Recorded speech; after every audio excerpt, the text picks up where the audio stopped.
بسم اللہ الرحمن الرحیم۔ رمضان المبارک میں نبی کریم صلی اللہ علیہ وسلم کے معمولات۔ حضور اقدس صلی اللہ علیہ وسلم رمضان المبارک سے بہت زیادہ محبت فرماتے اور اس کے پانے کی اکثر دعا کیا کرتے تھے۔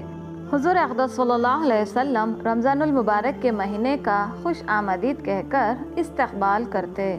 حضور اقدس صلی اللہ علیہ وسلم رمضان المبارک کا چاند دیکھ کر خصوصی دعا فرماتے۔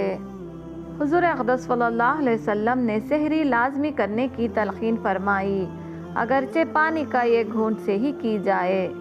حضور اقدس صلی اللہ علیہ وسلم رمضان المبارک کی راتوں میں کثرت کے ساتھ قیام یعنی تراویح کی نماز، تسبیح و تحلیل اور ذکر الہی میں مشغول رہتے۔ حضور اقدس صلی اللہ علیہ وسلم نے افطاری میں جلدی کا حکم فرمایا اور اکثر اوقات آپ صلی اللہ علیہ وسلم افطاری کھجور یا پھر پانی سے افطاری فرما لیتے۔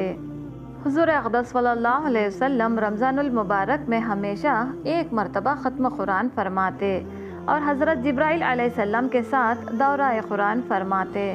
حضور اقدس صلی اللہ علیہ وسلم رمضان المبارک میں نماز عشاء کے بعد آرام فرماتے اور رات کے کسی پہر تہجد کے لیے اٹھتے، وتر سمیت 11 رکعت نماز تہجد ادا فرماتے۔ حضور اقدس صلی اللہ علیہ وسلم رمضان المبارک میں صدقات و خیرات باقی مہینوں کی نسبت زیادہ اور کثرت سے فرماتے۔ حضور اقدس صلی اللہ علیہ وسلم وصال مبارک تک رمضان المبارک کے آخری عشرے میں اعتکاف فرماتے رہے۔ سبحان اللہ۔ ویڈیو پسند آئی تو لائک، شیئر اور سبسکرائب کریں۔